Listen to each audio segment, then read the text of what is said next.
الانتقام من ريال مدريد كان هدف الدون كريستيانو رونالدو لما تركه وراح على اليوفي. صراحة كريستيانو رونالدو كان بده ينتقم من الريال لأنه استغنى عن خدماته، ولأنه ريال مدريد وفلورنتينو بيريز ما قبل أنه يرفع راتبه مثل ما كان ليونيل ميسي يتقاضى ببرشلونة. وعلى هذا الأساس كريستيانو كان طالع على اليوفي ليحقق معه كل الإنجازات انتقاما من ريال مدريد، ولحتى يورجيه أنه هو يعني أكبر من النادي الملكي. صراحة يعني كريستيانو رونالدو بخروجه من ريال مدريد ما انتقم إلا من نفسه.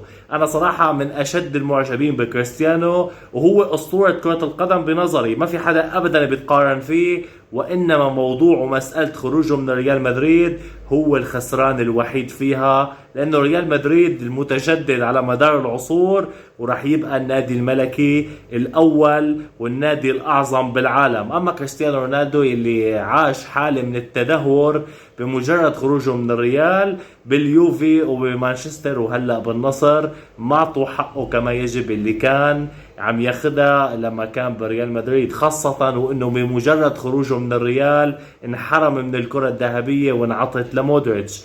طبعا هذا التصريح كان من كليني مدافع اليوفي يلي زامل كريستيانو رونالدو باليوفي، وهو اللي طلع وقال انه فعلا كانت نية كريستيانو رونالدو بهيدا الخروج من الريال لليوفي الانتقام منهم. بما انتم تعطوني رأيكم بهذا الموضوع، ويعطيكم الف عافية وسلام.